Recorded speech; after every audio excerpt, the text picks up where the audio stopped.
and gentlemen, welcome to another edition of the Bird Calls. I'm your host, David Grubb, and joining me is basketball analyst for Hard to Paint and the Bird Writes, Ben Pfeifer. Ben, I don't even know where to start. I mean, the Pelicans, I feel like we they were said, just here like a couple of days ago doing this exact same thing. yeah.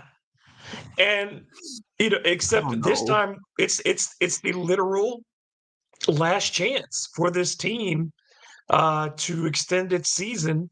And the circumstances couldn't be more heavily weighed against them.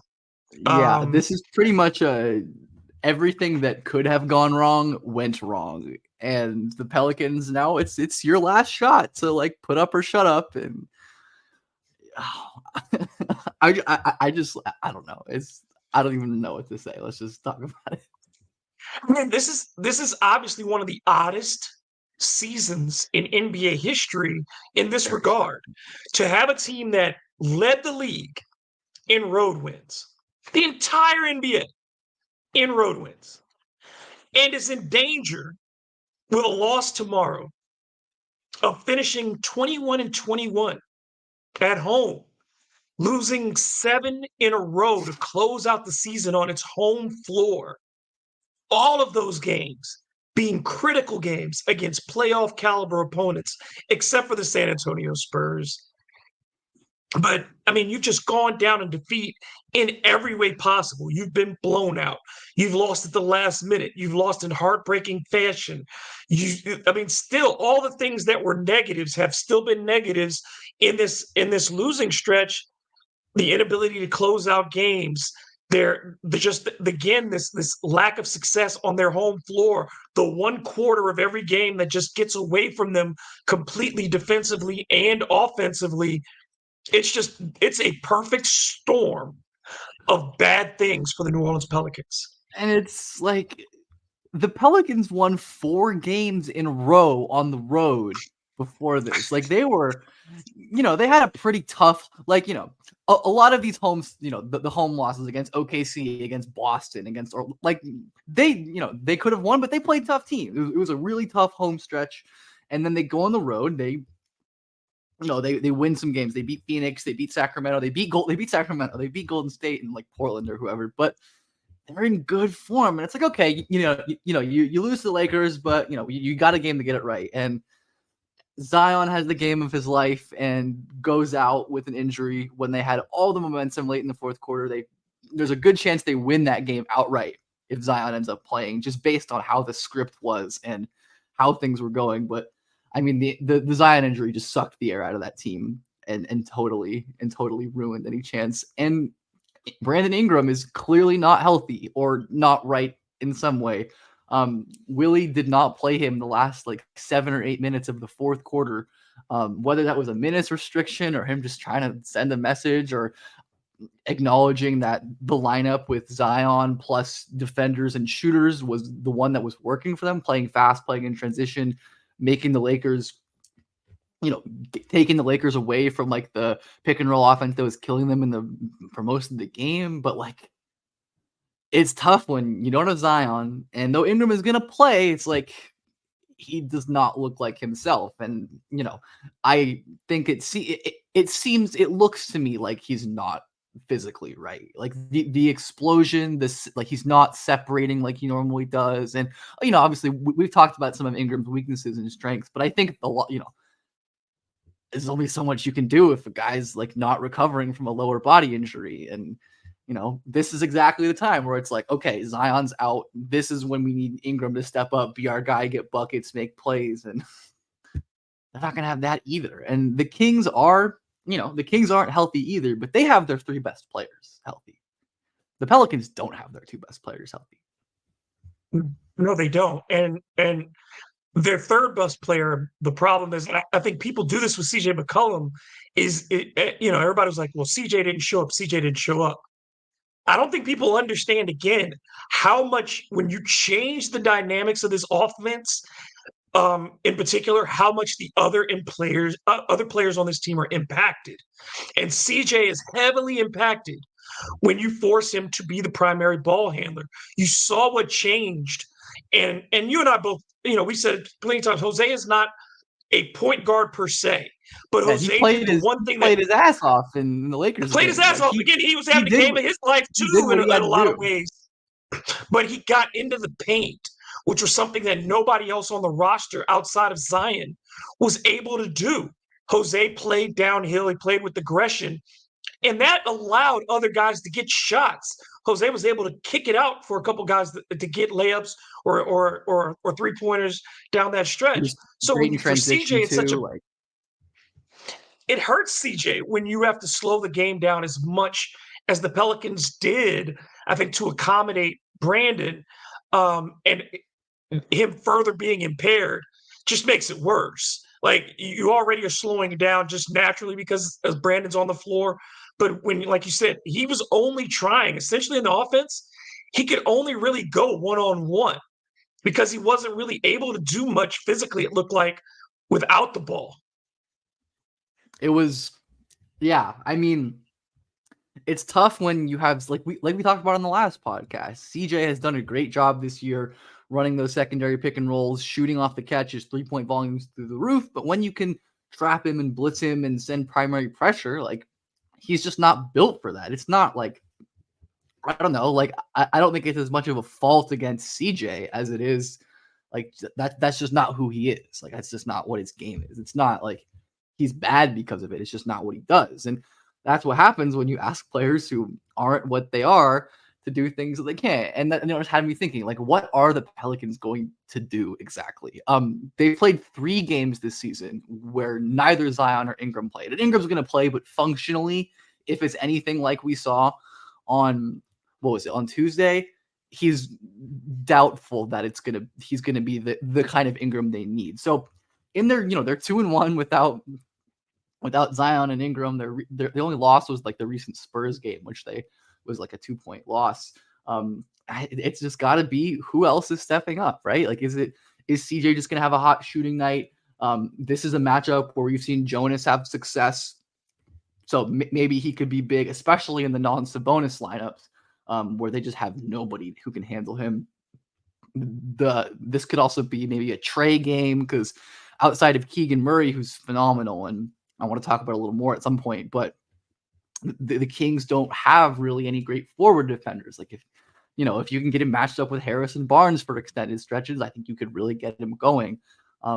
Just like, they've got to be throwing everything they have at this. Like they've beaten the Kings 5 times this season, and beating a team 6 times in one regular, like I don't even know, because the NBA doesn't even count the play-in as postseason, or it didn't count it as anything, but which is dumb to me. But to beat a team 6 times, like I mean, that's what we said about them beating the team 5 times, and then they did it. So who knows? But who knows? Unlike any of those other matchups, like this is unlike any of the other matchups with the Kings. Most of those matchups were early in the season. Of the 5, 3 of those 5 came before January. So you've had the last 2 a little more recently, and those games were decisive wins for the Pelicans for the most part. I think out of the 5, 4 of the 5 were of double digits. I think only one of them was around 5 points. I think that was the second one maybe this season. But generally they've dominated this team. But as you said, you got a Kings team now that kind of slayed its own dragon in beating the Warriors, a team that they view as it's that Northern California rivalry between those 2 teams. You get to kind of put them out. And then you look at the Pelicans now, and as you said, you take away the thing that was the most glaring difference between the Pelicans and the Kings was the Pelicans' dominance inside. The Pelicans in the previous 5 games won by an average inside of 14 points per game. So obviously you're taking Zion averages 20 points per game in the paint, 18 to 20 points per game in the paint. So you're taking that away. You're now at a deficit. You're starting at a deficit of -6. So that means you've got to make threes to make up some of this deficit. And like you said, you've got to use Jonas Valanciunas because he's your only reliable low post scorer. I think that this is a huge game for the 2 guys you mentioned just right off the top, Jonas and Trey Murphy, because Trey against the Kings has been exceptional this year. He leads the team in plus minus in the 3 games that he played. Averaged, I think, 18 points a game against them, 6 boards, shot it very well, almost 47% from 3 for Trae against the Kings this year. And like you said, they really don't, outside of Keegan Murray, and Keegan's still a little shorter than Trae. Nobody has the length that Trae has. And I think Trae's rebounding becomes extremely important in this game because he's likely to get the start in place of Zion at that 4 spot, which means he's got to clean up the glass and keep guys like Barnes from getting second chance points or the Kings getting second taps out and having Sabonis be able to kick it out to a shooter for 3. Yeah, and I was looking at Zion played a bunch of that last the last Pelicans Kings games they won with no Ingram, and Zion like played a bunch of the first half, and then it was already kind of out of hand. I'm like, what are they doing without Zion on the floor? And they were running a lot of I think they were having success with the CJ Jonas 2-man game, whether dribble handoffs, pick and rolls, getting him in like the mid range to that kind of pick and pop area was pretty good, as well as really like trying to use CJ as a playmaker. And I wonder if we just see him go like full playmaking mode, because he was trying to score against the Lakers and he had, I think, 6 assists in that game. The shots weren't working, but since the Kings are a team that like they're not afraid to play high at the level, they're not, they're not the best when it comes to like their backside rotations and their help defense. Like that's just not what they do. The Kings are a better defensive team than they were maybe like a couple of months ago, but they're still not great at this point. So obviously you're losing a lot of pressure without Zion, but I think we've seen Valanciunas be effective as a release valve against this kind of like pulling Sabonis out towards the basket, because the Kings want to play like the lock and trail drop coverage. Like they're not going to want to let CJ get free for his pull-ups. They're going to stick Keon Ellis or Davion Mitchell on him and attempt to force CJ to either drive deep into the paint or make passes. And it's going to be really reliant on, I think, Jonas or Nance or whoever being a release valve. And then just guys like Trae and Herb and Najee or whoever, or Dyson, to make plays off the catch, to make good decisions. And I wonder how much the Pelicans will treat this as like a playoff matchup in terms of game planning. I mean, they obviously should be. So it's like when Harrison Barnes is out there, are you going to hunt and target him as one of the weaker wing defenders in the entire NBA? Oftentimes the Kings will have Fox guarding in this matchup. They'd have him cross with Dyson Daniels since he was the primary matchup. And if you can, force Fox to be one of the off-ball low defenders instead of guarding the ball where he's best, like, because you're probably not going to have Dyson Daniels handling the ball as much. Like you can, hopefully bring out Sabonis, force into the rim towards Fox, and then hopefully finish there. So it's going to have to be a lot of, like, I think the pace is going to be important for sure, as it always is. This team, like, we know how good and how hard they can be to stop when they're playing fast and controlled. And we know that, like, they have formulas that work against the Kings. Obviously, Zion's a big part of that, but we've seen them do it with Zion off the floor too. Like, the Kings are not the best defensive team, and there's a lot of areas to exploit. Like, at most, they're going to have 2, maybe 3 really good defenders on the floor. So, like, there still are plenty of avenues to win this matchup, but they're really going to have to, I feel like, mentally just like lock in a way that they haven't recently. More than anything on the court, it's like yes, some of this, like with this, it's bad. There's been bad luck. There's been bad variance, but like that shit happens. Like, that's basketball. Like, that's the league. And it's like, can you, that's, sometimes it doesn't go your way. That's the way it is. And the great teams are the ones who will respond in the face of that. And we will see what happens. I mean, tomorrow when we're recording this, but I don't know. I really don't know what's going to happen. So I have no idea. It's one of the things that psychologically sticks with me is that now you're going into your home court, and your fan base doesn't feel great about the home court. They don't understand it. You saw the way over the last couple games, there were a lot of Lakers fans in the building on Sunday, not so as many on Tuesday, but it was heavy Lakers on Sunday, and the crowd by the end of the third quarter had kind of turned. I mean, Pelicans fans were starting to abandon the arena. You saw folks stay, but there were a lot of folks who were starting to leave at the end of the third again because of the Pelicans' record. They have still not won a game that they've trailed after three quarters. They still have one of the That's worst clutch ratings in the that's league. insane. That's absolutely nuts. Like, None of this makes sense. None of this makes sense. We've never seen a team end a no, season this way at all. that has this many wins. Like, you know what I'm saying? Like, you're talking about a team that was on the verge of 50 wins, and we've never seen this type of ending. If this is the way it goes out, to lose this many at home, to lose when you were favored the way that they've been, they finally won't be favored tomorrow. They're, I think, right now, as we're recording, I think a 2-point underdog at home to the Kings, and certainly Zion Williamson is a big part of that.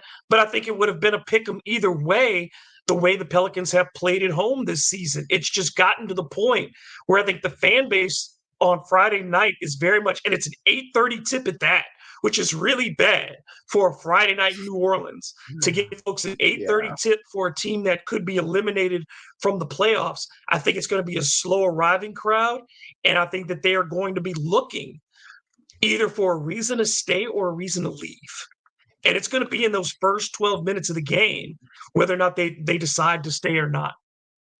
Yeah, that's definitely a good point. I mean, there's just something unquantifiable about the vibes being really off at the moment. Like, the vibes are not good. And I mean, that was also the case for the Kings ending the season, but they clobbered the Warriors, who frankly looked extremely checked out in that loss.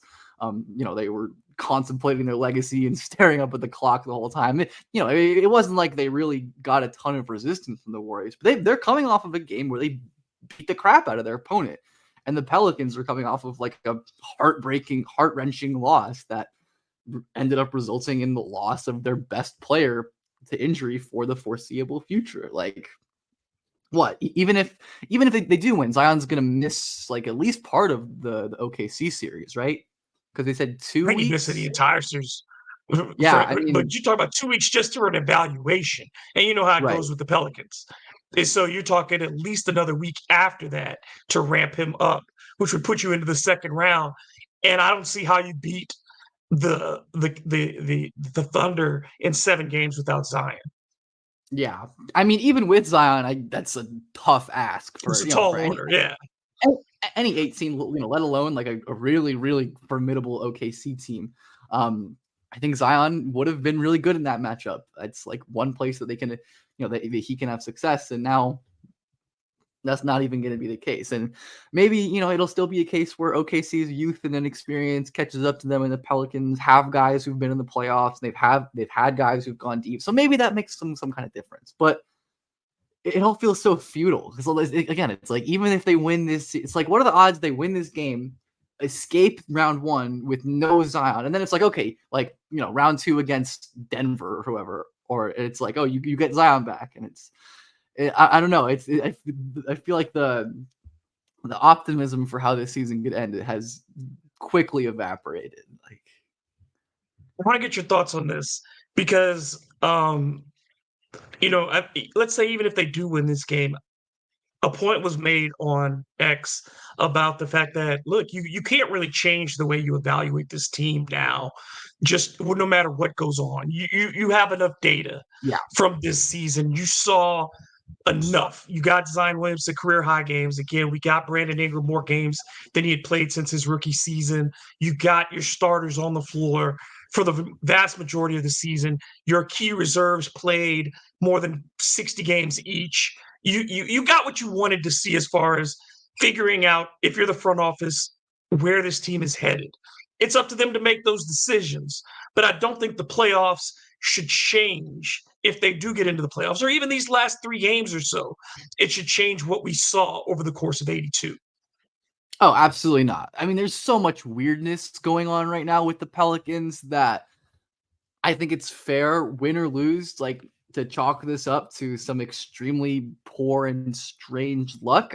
Yeah, and I think we have enough data over this year and the last couple years of this same core pretty much to understand what their strengths are, what their weaknesses are, what their limits are. And as I think we said this on the last podcast and I was talking about during that game, they've built a really good team that has clear limitations when it comes to winning at the next level. And at the top of that is like your 1A star can't stay healthy and keeps getting injured in the weirdest and like I don't know.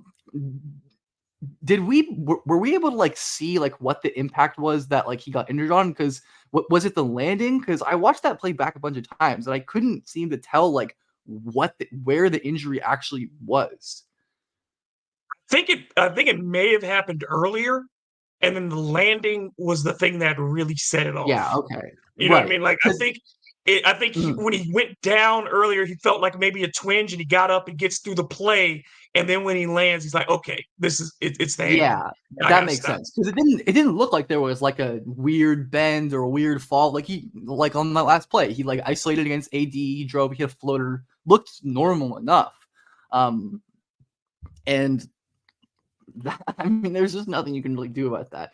And I've seen some people like, like, oh, like, Pelicans built, should they be building around a star that's has injury concerns? And I think that's kind of a dumb thing to really ponder. Like, of course they should be. They're not going to have a better option. Obviously, you wish your star was bulletproof, but most aren't. And like even guys like I think about Embiid, who was injured for so much of his early career, and obviously still has those issues, but developed into an MVP. And I think most of us would probably agree that Zion could do the same. And your odds of getting another guy who can do what Zion does is so much lower than the odds of Zion putting together just one healthy season. And he was healthy for this season. Like he only missed like 11 or 12 games. And that's all you need. You just need some better timing. And yeah, I think we've talked about some of the Pelicans' issues, right? Their lack of rim protection, their lack of secondary playmaking, and their lack of ball handling. And we see how much of a difference it makes when guys like Jose, like they did on usually, are able to handle the ball effectively, get into the paint, make passes. And like Jose, for as good as he is, he isn't always able to do that. That's not something he's consistently good at. There are games and moments where he has it, but he's not someone who you want to consistently ask to be like your floor general. So yeah, point being, I don't think like the loss or the win would make me like, I mean, if I was a Pelicans fan, I would understand being just like totally despondent because if I was a Pelicans fan, I would be distraught right now personally. I'm not, and I have that neutral point of view, but like I think regardless, like there's good and bad takeaways from this season. And I think you just have to laugh at how this season has ended. Like, what else can we do? What else can you do? You're absolutely right. It's almost like only the Pelicans. Like there was a time in the NBA when stuff would happen, you'd be like, only the Clippers, man.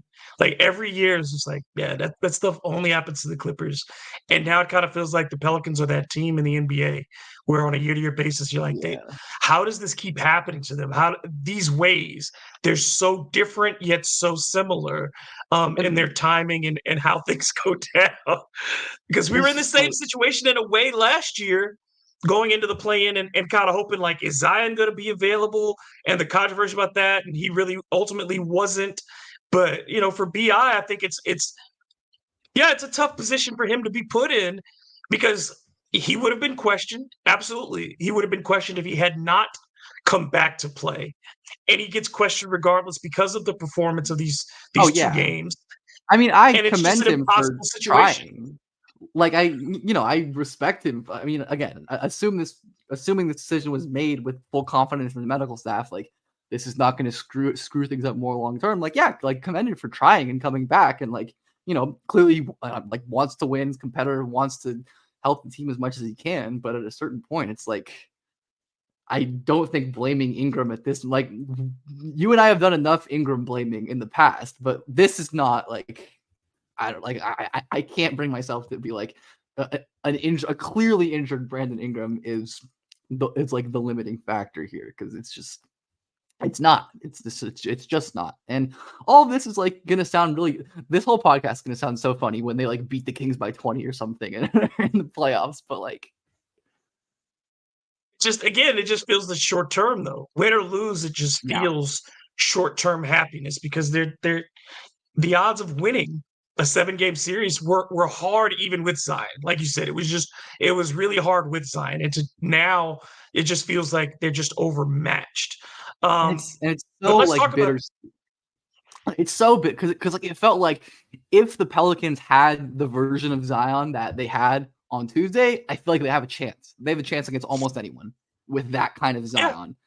And like they almost came back and beat a pretty good Lakers team with everyone else playing pretty much everyone else playing terribly and Zion carrying. And I think that would have been like a scary thing for OKC. I don't think it would have been a lock that the Thunder just walk over the Pelicans if Zion's playing like an MVP level guy, but I guess we'll never know, or maybe we will if something and miraculous happens. Who knows?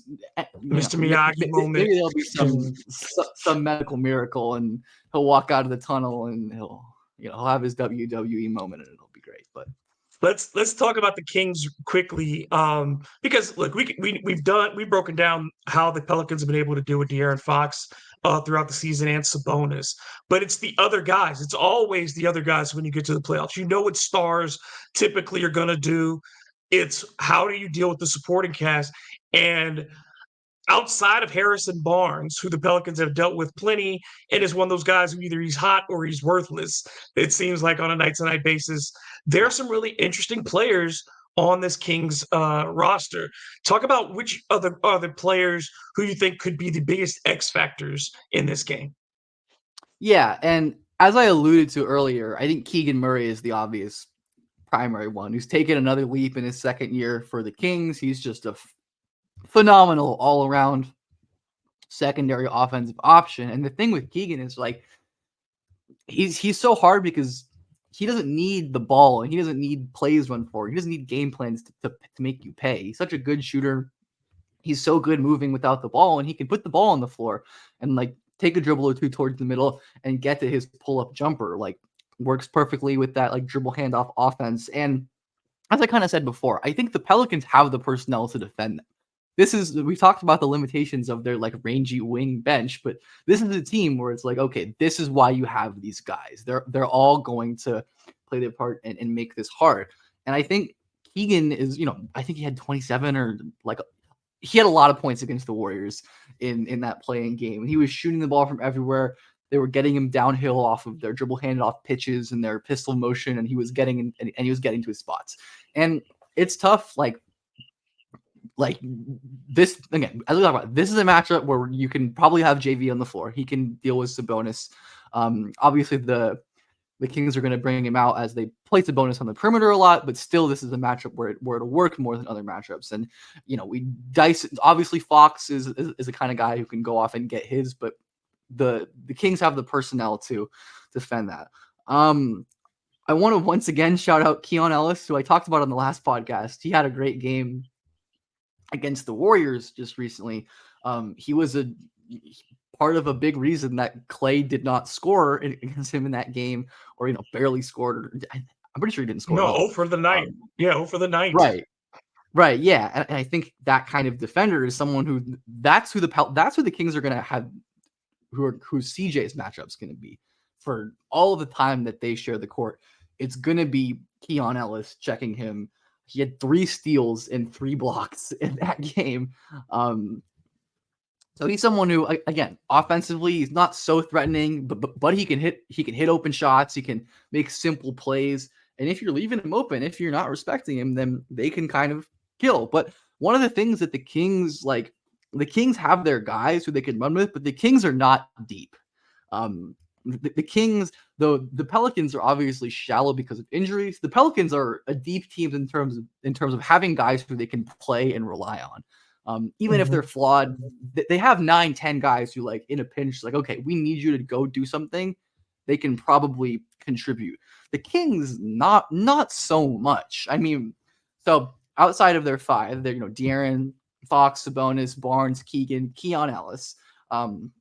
their like next best guy is probably like Trey Lyles, who has some utility as like Consistent a at four. best. Yeah. Yeah, he has some utility as like a pretty, he's somehow one of their better forward defenders and can shoot a little bit, but like, he's not someone you're really scared of. Or like Davion Mitchell, who's like, a nice on-ball defender. Another one who's going to defend CJ, but is pretty much useless on offense, and someone who the Pelicans can effectively ignore, or pretty much ignore on when he's on the court. And it's like making a 4-on-5. Like, what, they're going to play like JaVale, or like Vizenkov hasn't done much this season. The rest of their bench is made up with like rookies, and like Chris Duarte got like coach's DNP against the Warriors. So this is another place where the Pelicans' pace could be really beneficial, because even if the stars aren't fully there, they can go 8 deep still and have players who are willing to run and push the pace and tire out the Kings. And the Kings just don't have the bench. They don't have the depth to compete. Their bench is not good. So I think that's a potential area that the Pelicans can look to exploit. But otherwise, yeah, I think paying attention to Keegan Murray, not be very diligent about like not letting him have like one of his games. Because if he does, he can get hot in a hurry and just absolutely rip you apart. But again, like even without Zion and with Ingram banged up, this is a favorable matchup. We've seen this all season. Yeah, I think that the other big part of it is, like you said, the Pelicans are able to generate turnovers against the Kings' wings. They're able to force them to give up the ball, and that'll be the thing. I think the Pelicans have to win this game on energy and pressure. They Yeah. have to be the more aggressive team from start, put on ball pressure, force De'Aaron Fox to use energy when he does have the basketball, and stay at Mhm. home. I think that's the biggest thing. If they over rotate and give the open looks to Keegan Murray, or give Harrison Barnes a couple of open threes in the corner early, and he can knock those down and say, "Oh, tonight I've got a rhythm," that's where the Pelicans could go wrong. But otherwise, like you said, the matchup generally is favorable for them. They can run off makes and misses against the Kings, and they'll be Yeah. able to if you get movement in the half court, if you're even just getting on ball screens, you can get downhill against this team. It's just that, are the Pelicans going to be disciplined enough, and can you rely on your secondary guys? I think you have to I'd almost play this like the way they played the Dallas Mavericks game when Zion and BI were hurt, and there were starters missing, and they went with the bench guys. I'd kind of almost take the pressure off BI and be like, BI, you're gonna run with the second unit today, because I was literally you are thinking limited minutes. I was thinking about that game. I'm like, could this be a Jordan Hawkins game? Like, I wonder if It really this is could, I because I wonder if this think is you a game look. where a guy like that comes in. And I They've think been that like playing. Mhm.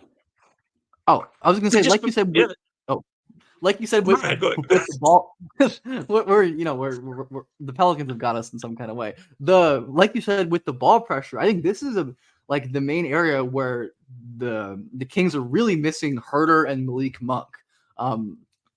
Where those wings, Barnes, I think Murray mostly, but Barnes as well, can punish you as scorers, but neither of them are really playmakers. And I mean, Barnes never really was, and Keegan, could develop into that one day, but he's still really young and still isn't the greatest playmaker and decision maker in tight spaces. So yeah, you pressure those guys, you force them to be the ones making decisions. You're like, okay, we're gonna take the ball out of Sabonis' hands, we're gonna take the ball out of Fox's hands, we're gonna say, you guys have to go run the offense and make decisions. And if you lose to that, you lose to that. But at some point, that's just the bet you have to make, right? Like when these playoff type settings go, and this is by all intents and purposes a playoff game, you have to make concessions and point out where the other team's weak links are. And the Kings' decision making outside of their stars and that playmaking, like they're missing their 2 best secondary playmakers. Like, and obviously the Pelicans are, but you got to use that to your advantage too. Yeah, I mean, you're talking about 8, 9 assists that you're missing off out of Herter and Monk, and then Monk does things that you just can't replicate athletically Oh yeah. on both ends of the ball. Um, He's there's having he had such a great season. Like, his maturation. I mean, think about this again with Malik Monk. It's just random, but this is a dude who had no offers a couple years ago. Like, just nobody. When he left the Hornets, nobody wanted to sign him. It's just crazy, and now he's 6 man of the year candidate. But Right, yeah. It's I mean, just he had that little thing with the Lakers, and now he's like a legit offensive initiator off the bench, and it's like, as we've talked before, like if the Pelicans could steal anyone from the Kings, I'm like that would be the guy. I mean, I'll take Fox, but like I mean, yeah, that's yeah, the of guy. course, but they're not giving up De'Aaron Fox. So, if you could get Not somebody it would be nice to have a scorer off the bench. It really would to have that kind of guy who could do it for himself and create those shots for other people. It's just a luxury the Pelicans don't yeah, have. and there's not a But lot of this is players one in the where league who do that like him. no, no. But I mean, I think it's going to be, and I know this isn't the thing, the time nor the place, but I think it's just there are times when I look at the playoffs and I have regrets of players that I think the Pelicans could have gotten at certain times in their deals. Like I go back to the Drew Holiday deal, and I'm like, why didn't you ask for Dante DiVincenzo? Like Yeah, I would have had to have had Dante DiVincenzo in that deal. I yeah. loved him coming out of Especially college. with how he's playing now. Like, Right? Like, I mean, but you saw a guy who was coming out of Villanova. You saw the things that you see out of most Villanova guys. He was tough. He was willing to take good shots, big shots, and he played both ends of the floor intelligently. And yeah, you saw that growth. He did his apprenticeship with the Bucks, and then he goes to the Warriors and learns from them. And now with the Knicks, he sets the Knicks franchise record for threes in a season. So it just, there are certain times when I look around at guys that Pelicans could have had, and I'm like, you took, dang, the stuff they took with George Hill and Eric Bledsoe. I'd be like, I'd much rather had Dante very like DiVincenzo I feel like in it's that very deal. like outdated way of thinking about team building with those guys, like undervaluing these like players who can pass and dribble and make good decisions for like maybe more traditional like point guard types, like athletes who aren't really as you know but like I think about even like the Jordan Hawkins pick. Like I think Hawkins is going to be good. He's had a flash this season, but he's not like a Malik Monk type where you give him the ball and he creates. Like you have to run stuff for him off the ball. And when you do get him as a movement shooter, like he's great. That's what they draft. That's hopefully what they drafted him to do. But I'm like, obviously hindsight's 2020. But like I'm looking at a guy like Brandon Podziemski or like even like Keontae George, and I'm like, man, like those guys could help the Pelicans right now. And you know, I think even though I was pretty high on Podziemski, but I think he's even better than most people expected. I'm just like, one more piece and maybe they get it, but who knows? We're just it's all hypothetical at this point. But, Yeah, the other one that got away from me is Derek Lively. yeah, that was I mean that was just the one that we were talking about before the draft. It's such a perfect Yeah, you fit. and I were both big fans of his game. Perfect That offensive would rebounder. have been I mean, they probably would have taken him if he fell. Yeah, But he, sometimes you miss out on guys. And like we've talked enough about the Hawkins pick in the past, but yeah, they got picks this year, they got free agency this year. And then I think that's what we got to think about, right? It's this season seems like it's kind of cooked. So what do we do moving forward? Because obviously, like as doomer as we can be about the Pelicans, like they're in a better spot than the majority of teams, like in terms of building for a championship. Like you have your guy and you have a lot of good players and a lot of picks and a lot of like they're in a place where they can win and they can make moves and they can a couple of moves here, one starish trade, a couple swing moves, and they're there. So I think though, even though the optimism is kind of faded quickly for this season, like long term, there's this team is still in position to continue to get better and continue to improve if they make the right decisions. as long as the front office doesn't fall in love with its own players. And that's always the thing is they tell you, don't fall in love with your own guys. You should properly evaluate them, know what they're worth, Mhm. get what they're worth for them. Oh yeah, But yeah, don't and I always like, overestimate the value of and your it's own always thing guys. like impossible to really know, but like how much is ownership, fact like try how much are goals from the top level, like build a team that's going to get us to the playoffs versus build a team that's optimized to win us championships. And like obviously when we, you and I and other people, I'm like, on the internet think about team building, it's from the perspective of, okay, how can we move this team closer to a championship? But that's obviously there's other circumstances and considerations. But overall, like for all the complaining we can do, I think the Pelicans front office has generally done a pretty good job acquiring talent over the last 4 or 5 years. And like I think we have enough reason to believe that they do have the ability to evaluate talent and to put together good players. Just, can they do it? And can they get it to that level where they're winning a title? But time will tell. And it's probably not going to be this season, but who knows? Maybe in the next couple of years, some curse will break. Last thing before I let you go. Were you surprised that the Willie Green extension still hasn't been officially announced, but it was done under this, I guess, auspice of secrecy because it leaked a few days ago that Willie has an extension, but the terms and the number of years aren't out yet. But it's a little surprising for an organization like the Pelicans because David Griffin's was done quietly, but that wasn't as surprising that Griff's was done quietly because of the public reaction. But I think with your head coach, usually if you're going to announce, an extension for your head coach, that's supposed to be a good thing. That's supposed to be a symbol and a sign to your fan base and those players that there's stability here. Yeah, that is certainly strange. I don't really know if I can't remember something like this where like a good team ended up being so coy about extending their coach. And I think we both have our issues with Willie and the way he, runs the team sometimes, but I don't think he's a bad coach. And I certainly understand extending him. I don't think this is something to be ashamed of, especially, No. Compared to some of the other coaches in the league. I think that you could do a lot worse than Willie Green and his staff. You really could. But yeah, that is strange that they didn't announce it because they normally announce it, and maybe they're this isn't the time, or but I don't know. I mean, I really don't know why they wouldn't just let that leak out rather than it's strange. I don't really know what to make of it. It's weird. It's a little off. It's the Pelicans. It just it confounds the vibes being screwed at the end of the season. It's just another notch in the cap of everything being out of whack. And so either in this time 24 hours from now, we'll be talking about the Pelicans season being over and moving on to the off season and thinking about the draft, or we'll be talking about them matching up against the Oklahoma City Thunder. We'll have fun. We'll have fun regardless.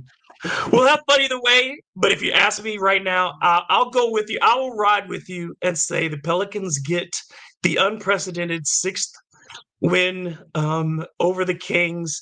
I think they win this game by 5 points. I think they win this one by 5 points. It won't be easy. This is, it couldn't be any other way. But I think the Pelicans hang on and live to fight another day. Yeah, I feel like they're due at this point. They're due, and I do think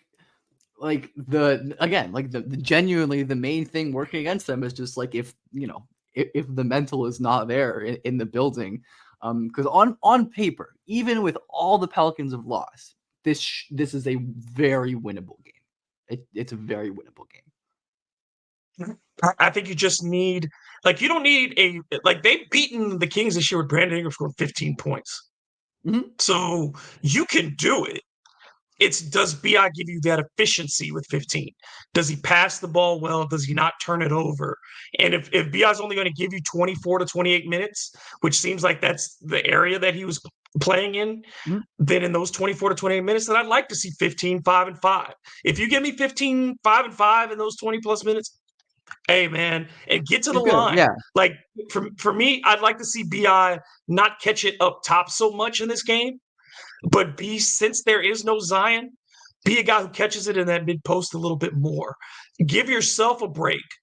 Post up your smaller defender and get your 1-2 dribbles rhythm and shoot, right there. Give some up and under fakes, give some fadeaway jumpers, but don't put yourself in a position where you've got to initiate constantly, because physically, like you said, it's just not there. The first step isn't there. The elevation isn't there. So take the wear off on the offensive end, because your effort's going to be needed on the defensive glass and in your individual defensive matchup. So I think it's make offense as easy as you can for yourself. Absolutely. They've got to make it easy because they don't have the guys who can get the hard stuff. I mean, that's what Zion does. That's what Ingram does when he's healthy. They don't have that. So they've got to do it the good old fashioned way. So that's right.